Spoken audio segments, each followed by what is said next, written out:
खुलुमबाय आंनि मुङा रुनजुन बर'। आङो मादालबारि गामिनि।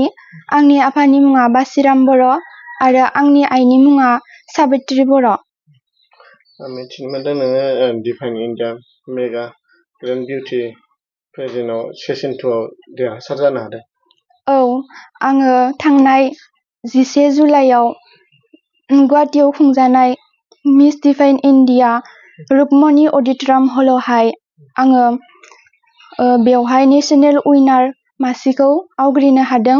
आवग्रिनो हानानै आङो जोबोर गोजोननाय मोनदों। बे आवग्रिनो हानायाव आंखौ आंनि आइ आरो आंनि नखर आमाइ आनै गासैबो आंखौ हेफाजाब खालामदों। आङो उन्दैनिफ्रायनो आमाइनि न'आव थाबोदों। आं बेयावनो थानानै फरायगासिनो दं आरो बायदिसिना आंनि लुबैनाय आं खालामनो मोजां मोननाय फेशनावबो आङो बाहागो लाबोदों बे न'आवनो थानानै। इयुनाव मा जानो सानो? आं इयुनाव सासे प्रफेसार जानो सानो। दा मा फरायगासिनो? आङो BA 3rd सेमिस्टार फरायगासिनो दं। बबेयाव? बरमा कलेजाव। मा मेजर लादों? आङो इडुकेसन मेजर लादों। नोंनि जाफुंसारनायाव माबायदि सेक्रिफाइस खालामदोंमोन? सेक्रिफाइस माने आङो जोबोर गोजोननाय मोन्दोंमोन आरोना।